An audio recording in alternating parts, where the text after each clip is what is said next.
It's a Friday night in Austin, Texas, December 6, 1991. The weekend is just beginning, and the city is alive with holiday spirit.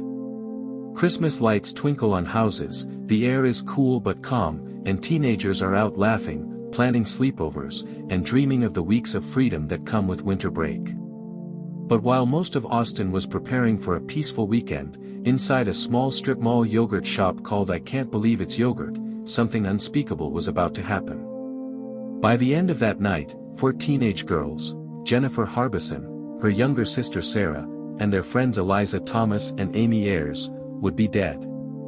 Their bodies discovered in a back room, bound, gagged, and shot before the killers set the store on fire in a twisted attempt to cover their tracks. It's the kind of story that shakes a community to its core. And in this case, it didn't just shake Austin, it haunted it for decades. What made this case stand out wasn't only the brutality of the murders but the way the investigation unfolded afterward: endless twists, false confessions, overturned convictions, and a constant question that still lingers even now, over 30 years later: who really killed the yogurt shop girls? Tonight, we're going to revisit this infamous case. We'll retrace that night step by step. We'll look at how investigators tried, and failed, for years to find justice. We'll dive into the suspects, the theories, and the heartbreak of families who, to this day, still don't have the answers they deserve. But first, let's rewind the clock and meet the victims, because too often, in true crime, we focus only on the killers. Here, it's important to remember who was lost. Jennifer Harbison was 17 years old. She was bright, responsible, and like a second mom to her younger sister Sarah. Jennifer loved animals and dreamed of becoming a veterinarian. That night, she was working her part-time shift at the yogurt shop alongside her friend, Eliza Thomas, also 17. Eliza was described as sweet, smart, and ambitious. Then there was Sarah Harbison, Jennifer's 15-year-old sister. Sarah was bubbly, kind, and had tagged along that night to keep her older sister company. And finally, Amy Ayers, just 13 years old. Amy had convinced her parents to let her spend the night with Sarah. She wasn't supposed to be at the shop, but sometimes teenage plans change in small ways that end up mattering so much. For young lives. For families that would be shattered forever in just a few hours. Austin today is known as a bustling tech hub and cultural hotspot, but back in 1991, it still had the feel of a smaller, tight-knit city. The yogurt shop sat in a quiet strip mall on Anderson Lane, not far from a busy highway. It was the kind of place where parents felt comfortable letting their teens hang out. Crime happened, sure, but not like this. Not in broad view. Not to 4 girls so young. That's why when word spread about the murders, it wasn't just another tragic crime, it was an earthquake that rattled Austin to its very core. The city suddenly didn't feel safe anymore. Parents clutched their children tighter. Teenagers weren't allowed to work late shifts alone. And the yogurt shop itself? It would never open again. It stood as a symbol of unanswered questions, burned into the memory of everyone who lived there at the time. Now, here's what makes this case so haunting: it remains officially unsolved. Sure, there have been suspects. There have been confessions. There have even been convictions. But each time the justice system tried to close the book on this case, the truth slipped further away. Evidence was lost. Stories didn't add up. And juries couldn't be convinced. So what we're left with is a mystery, a terrifying crime frozen in time. A reminder that sometimes, evil can strike in the most ordinary of places, and justice doesn't always follow. And that brings us to the night itself. December 6, 1991. What began as just another Friday evening for 4 teenage girls, turned into one of the darkest chapters in Texas history.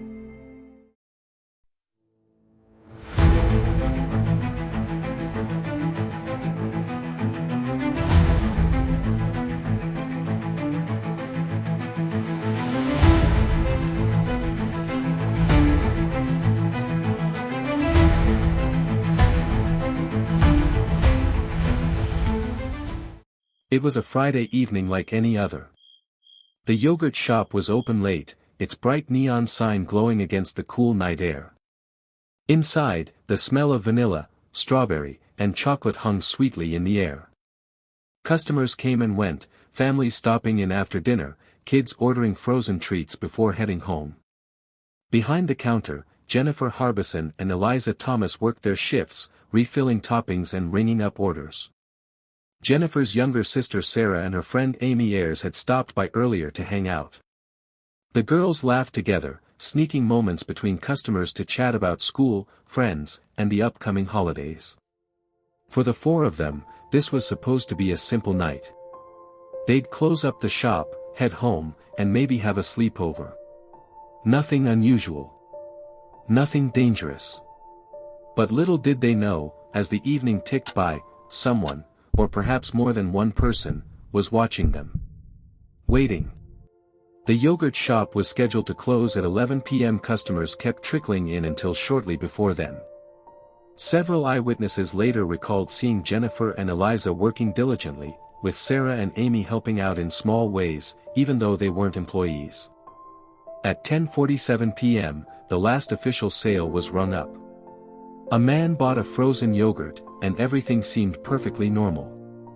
That receipt would later become a critical timestamp, the last proof that the girls were alive and serving customers before tragedy struck.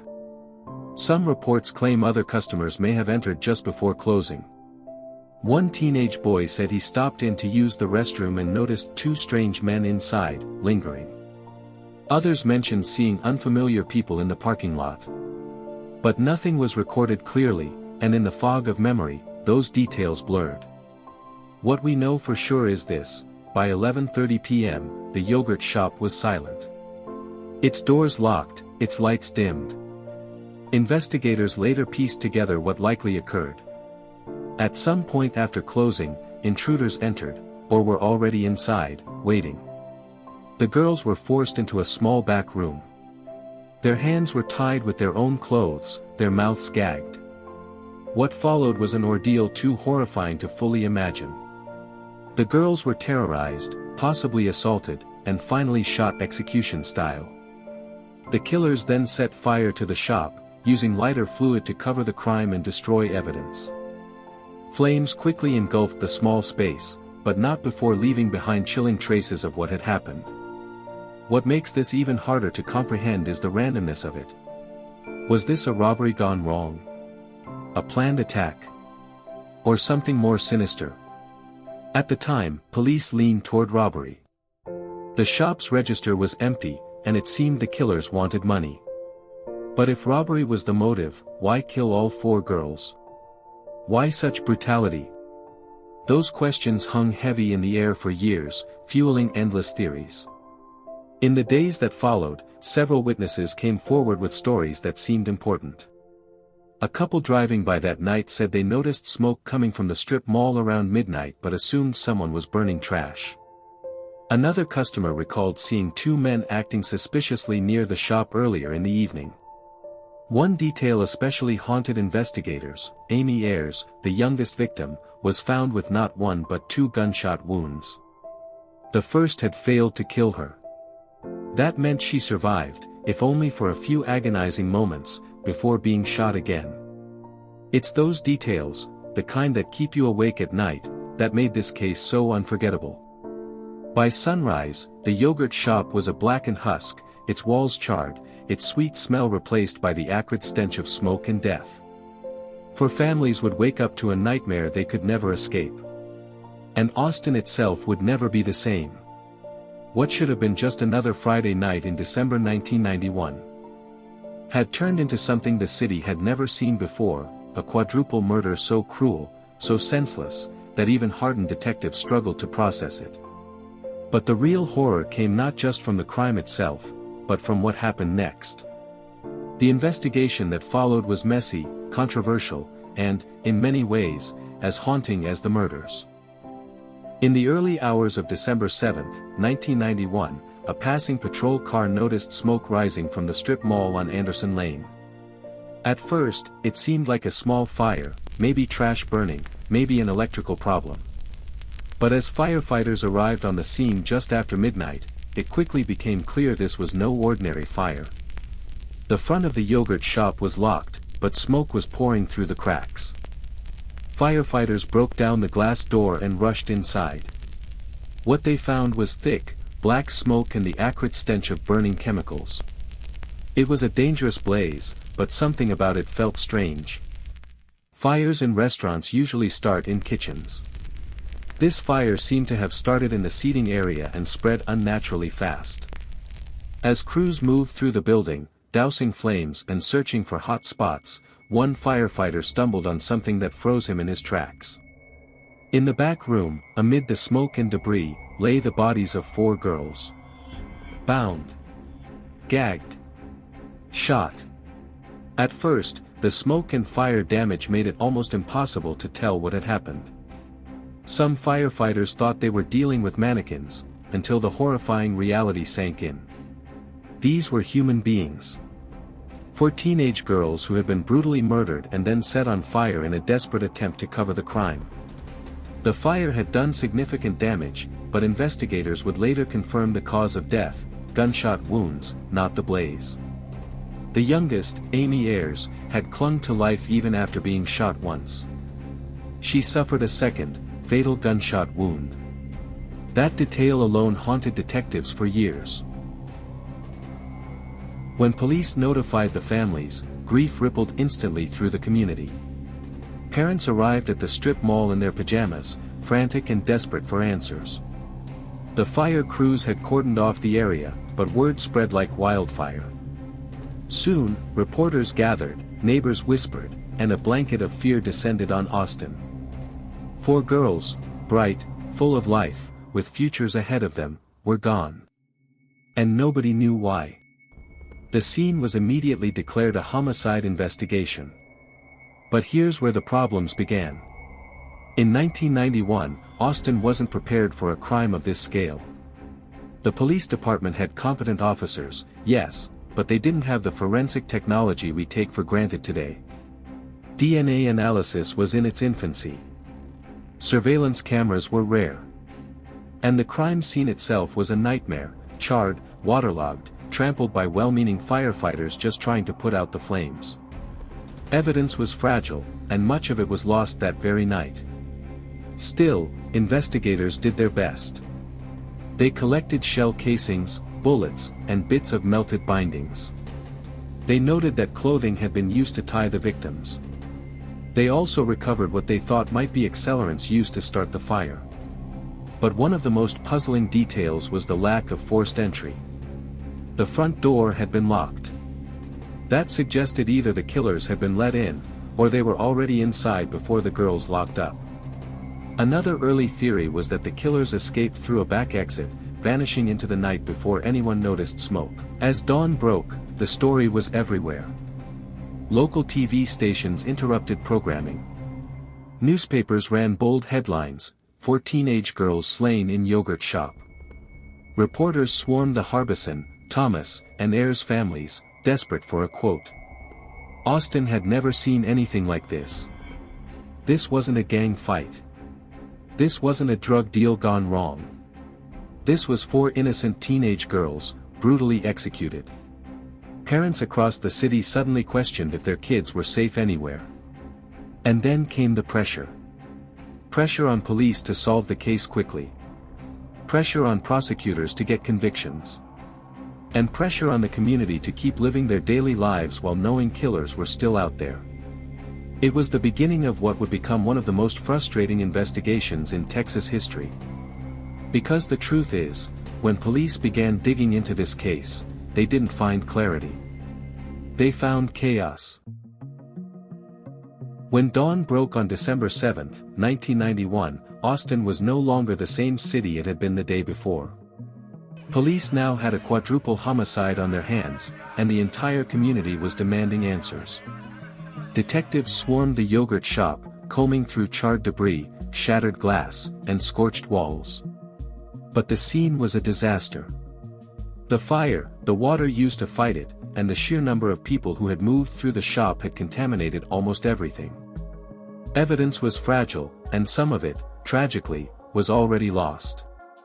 Still, investigators began piecing together what little they could. One of the first theories was simple: robbery. The cash register was empty, and the yogurt shop didn't have much security. To many, it seemed like the girls had been in the wrong place at the wrong time, caught closing up when thieves came looking for quick cash. But that theory raised troubling questions. If it was just about money, why kill all 4 girls? Why such brutality? And why set the fire? Most robbers wanted to get in, grab what they could, and leave. The level of violence here suggested something more. As word spread, so did rumors. Some people whispered that maybe one of the girls had been targeted. Others speculated about jealous boyfriends, gang initiations, or random thrill killers. Detectives interviewed dozens of friends, classmates, and co-workers. They wanted to know, had anyone been following the girls? Had they been threatened? But nothing concrete surfaced. The victims had no enemies, no ties to crime, no reason anyone would want them dead. They were ordinary teenage girls with ordinary lives. Witnesses complicated matters. Several customers claimed they had seen strange men in or around the shop that night. One teenage boy remembered 2 men sitting at a table, acting oddly, almost like they were waiting for something. Another said he saw a man leaving the shop close to closing time. But descriptions varied wildly. Some said the men were white, others said Hispanic. Ages ranged anywhere from late teens to mid-30s. No single sketch or profile could be pinned down. And as more witnesses came forward, the story blurred. Were people remembering correctly, or had fear already warped their recollections? Behind the scenes, police felt enormous pressure. Austin wasn't used to unsolved crimes of this magnitude. The community wanted answers, and the families of the victims deserved justice. But the longer detectives worked, the less clear the picture became. Leads fizzled out. Rumors led nowhere.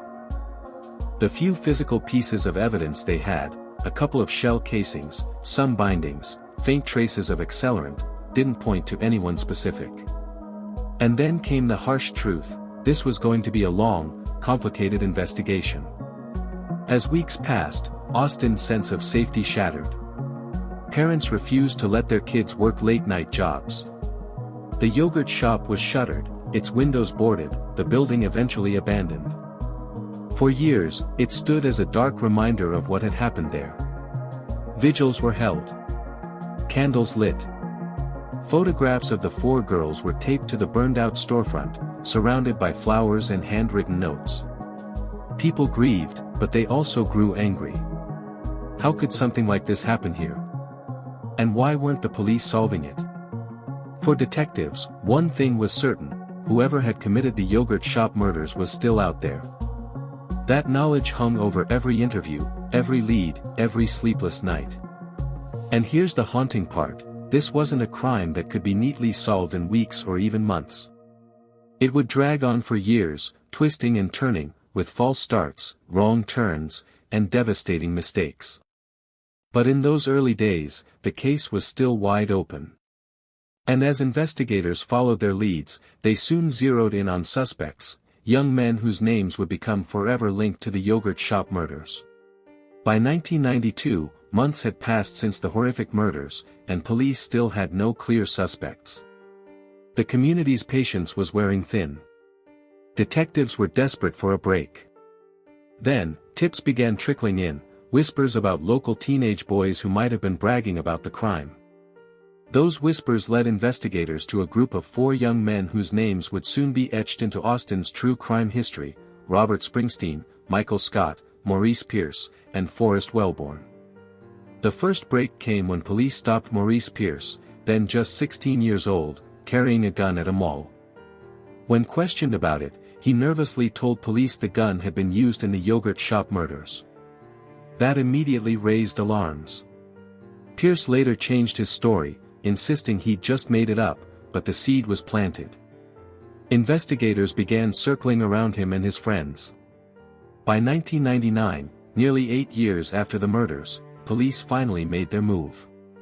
They arrested Robert Springsteen and Michael Scott, both of whom had been teenagers at the time of the killings. Later, they also charged Maurice Pierce and Forrest Wellborn. It felt like a breakthrough. After years of dead ends, detectives had suspects in custody. But what happened next would prove more complicated than anyone expected. The key to the arrests wasn't physical evidence, it was confessions. Under intense interrogation, Michael Scott and Robert Springsteen confessed to being inside the yogurt shop that night. Scott's taped confession was particularly chilling. He described being coerced into tying up one of the girls and said that Springsteen had committed sexual assault. He admitted that all 4 men were involved in the killings, describing the fire and the shootings in disturbing detail. Springsteen also confessed, though his story shifted under questioning. At times, he contradicted himself. At other points, detectives seemed to be feeding him information. Still, prosecutors seized on the confessions. To the public, it finally looked like justice was on the horizon. But from the very beginning, there were major problems. First, none of the confessions matched each other exactly. One suspect would describe the girls tied up in one order, another would say the opposite. One would claim the fire started with lighter fluid, another with paper. Second, no physical evidence tied them to the scene. DNA samples recovered from the shop didn't match any of the 4 men. That was a glaring red flag. And then there was the issue of coercion. Defense attorneys argued that detectives had pressured the young men into confessing, feeding them details about the crime until their stories sounded believable. The tape seemed to show investigators leading the suspects, correcting them when they got facts wrong, and pushing them towards certain narratives. To many legal experts, it looked less like a clean confession and more like a desperate police department trying to close a case. Despite the shaky evidence, prosecutors pressed forward. In 2001, Robert Springsteen went to trial first. His taped confession was played for the jury, and even though there was no DNA match, the emotional weight of hearing him describe the crime was enough. He was convicted of capital murder and sentenced to death. The following year, Michael Scott faced trial. His confession was also played, and once again, it carried enormous weight. He too was convicted and sentenced to life in prison. Meanwhile, charges against Maurice Pierce and Forrest Wellborn fell apart due to lack of evidence. But the 2 convictions gave the appearance of closure. For a moment, it seemed like the families of the victims might finally have justice. But the relief was short-lived. Civil rights advocates, defense lawyers, and even some members of the public began questioning the convictions. How could 2 men be sitting in prison for a crime when the DNA from the scene didn't match them? Even worse, the confessions themselves seemed deeply flawed. In one infamous taped interview, Michael Scott broke down sobbing, insisting he didn't want to confess but that detectives wouldn't let him leave. It raised haunting questions about whether innocent men had been coerced into taking the blame for a crime they didn't commit.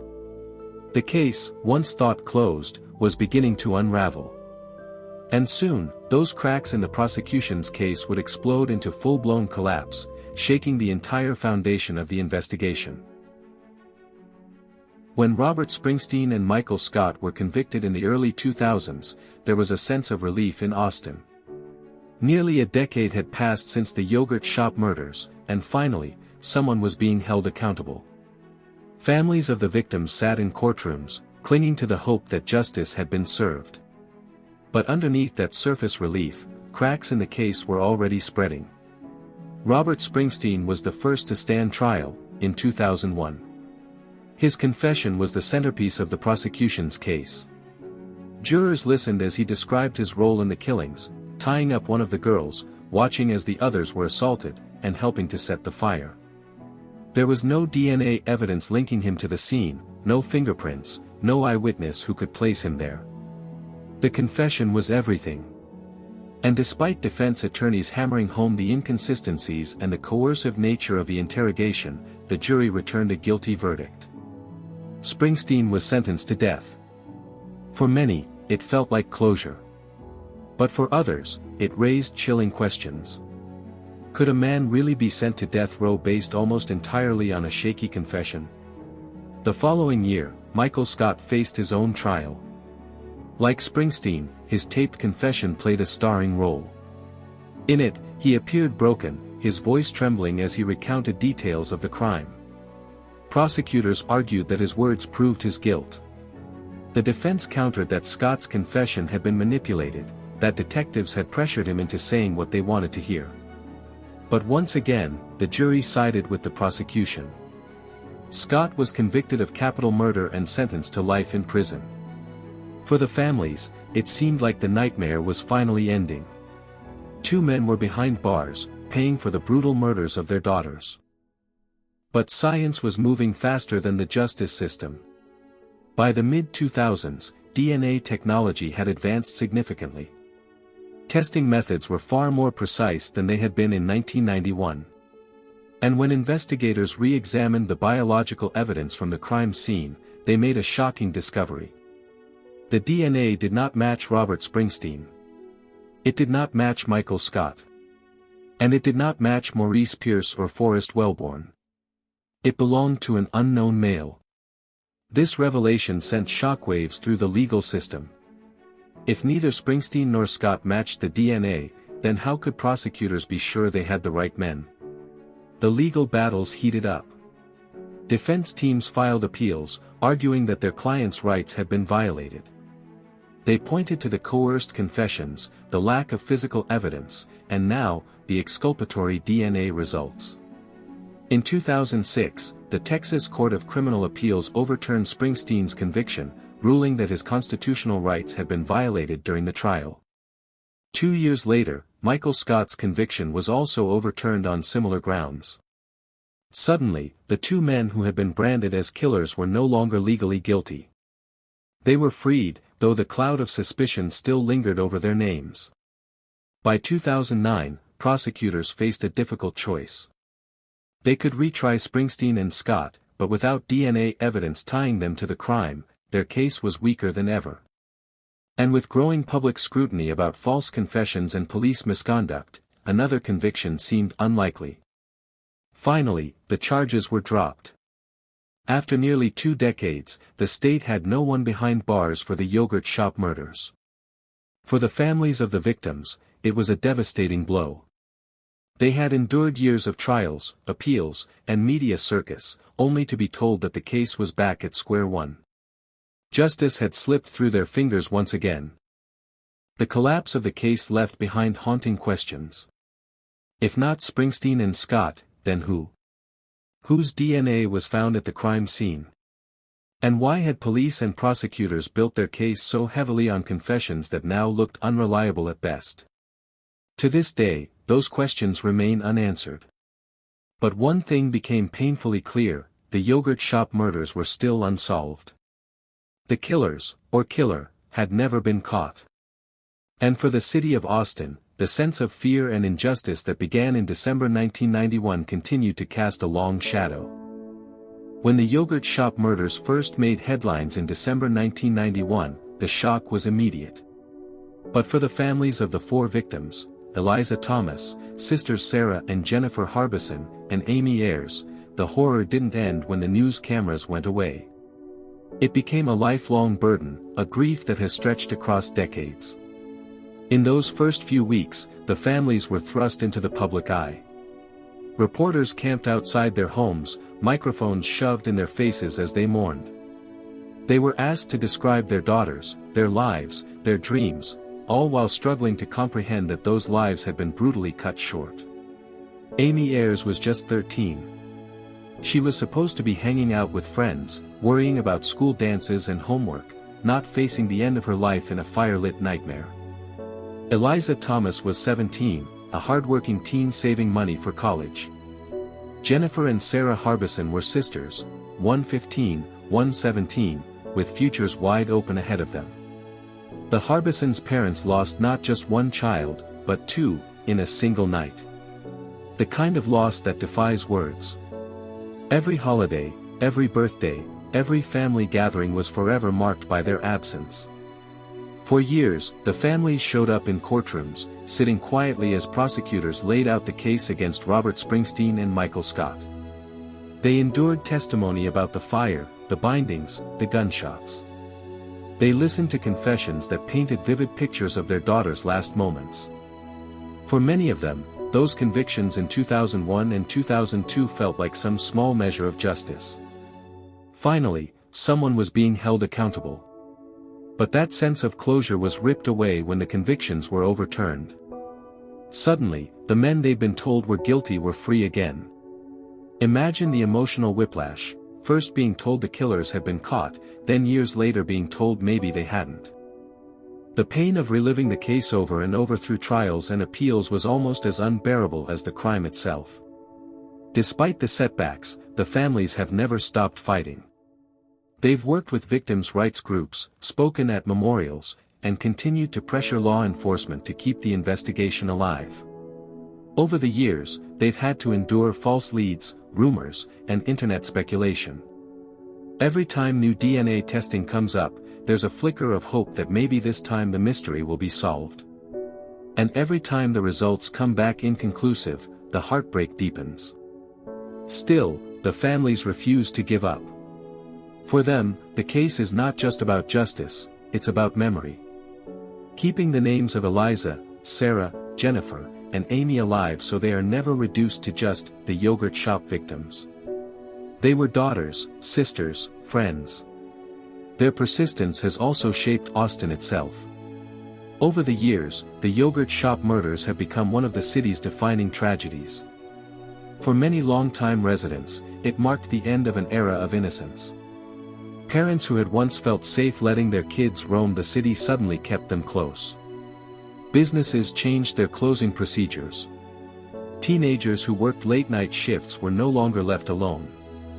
The family's public grief, their courage to speak out, to keep pushing, has ensured that the case hasn't faded into history. It remains an open wound for Austin, precisely because those families never let it be forgotten. What makes their struggle even harder is the silence. Decades later, no one has stepped forward to confess credibly. No DNA match has unlocked the mystery. Every time a new suspect is tested, it ends in disappointment. The families live with the knowledge that somewhere out there, maybe in Texas, maybe far away, the person or people responsible for killing their daughters may still be alive. They may even be living normal lives, their dark secret buried with them. For the families, the fight is about more than just punishment. It's about truth. About answers. About finally being able to say, with certainty, what happened inside that yogurt shop on that December night. Until that day comes, their fight continues. More than 3 decades have passed since the December night in 1991, and still the yogurt shop murders remain one of the darkest unsolved crimes in Texas history. The question that continues to torment Austin, and the families of the victims, is simple: why has this case never been solved? The answer isn't just one thing. It's a mix of flawed forensics, investigative missteps, and the frustrating limitations of the justice system at the time. When the crime occurred, DNA analysis was still in its early days. In 1991, labs could test for basic matches, but the technology wasn't nearly as sensitive or accurate as it is today. By the time advancements came along, much of the physical evidence had been compromised, contaminated by smoke, water, and the sheer number of people who moved through the scene that night. Today, DNA profiles from the crime scene point to an unidentified male. But despite running the samples through national databases, no match has ever been found. It's like chasing a ghost. That unknown DNA remains the single most important piece of evidence, and also the most frustrating. It proves someone else was there. But without a name, it leaves investigators with nothing concrete to act on. From the very beginning, the investigation was hobbled by mistakes. Firefighters, while doing their jobs, unintentionally trampled evidence as they battled the blaze. Detectives later admitted that protocols weren't followed as tightly as they should have been. Items were moved, bagged improperly, or lost. That contamination meant prosecutors never had the kind of ironclad physical evidence they needed. Instead, they leaned heavily on confessions, which later unraveled. The confessions of Robert Springsteen and Michael Scott were the backbone of the case for years. But when courts overturned their convictions, citing coercion and constitutional violations, it left the entire investigation in shambles. False confessions are more common than people realize, especially when young suspects are under intense pressure. Studies show that exhaustion, fear, and manipulative questioning techniques can cause people to admit to crimes they didn't commit.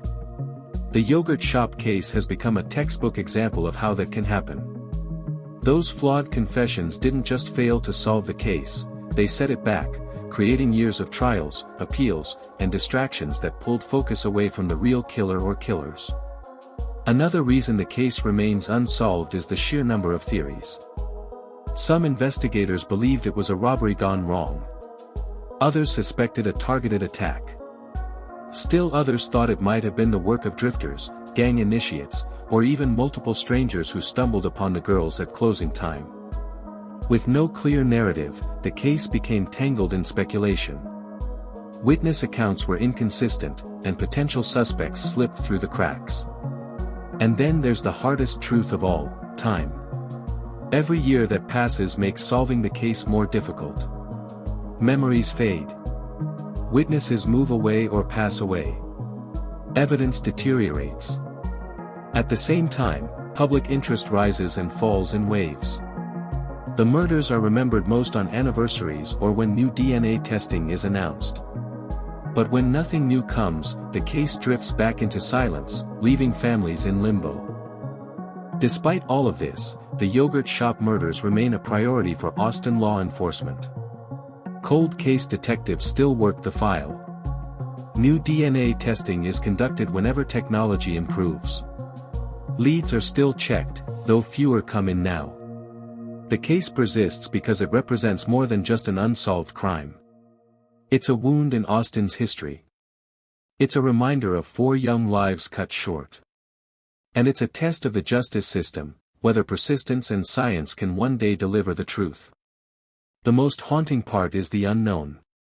Someone, somewhere, knows what happened inside that shop.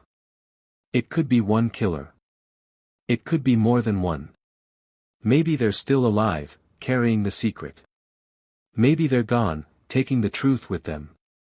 Until the DNA matches to a name, the yogurt shop murders will remain a chilling mystery, a reminder of both the fragility of life and the flaws of a justice system that sometimes gets it wrong. 3 decades have passed since the night Austin lost 4 of its daughters inside a small yogurt shop on Anderson Lane. And yet, the crime still lingers like smoke that refuses to clear. For many in Austin, life is measured in before and after that December night. Before, when the city still felt like a small, safe college town. And after, when innocence was shattered, replaced by locked doors, suspicious glances, and the sobering reality that evil can appear anywhere, even in the most ordinary of places. At the heart of this story are 4 girls. Eliza Thomas, 17, bright, hardworking, with dreams of college. Jennifer Harbison, 17, caring and protective, especially of her younger sister. Sarah Harbison, just 15, fun-loving and full of energy. Amy Ayers, only 13, the youngest, with her whole life ahead of her. They are more than victims. They were daughters, sisters, friends.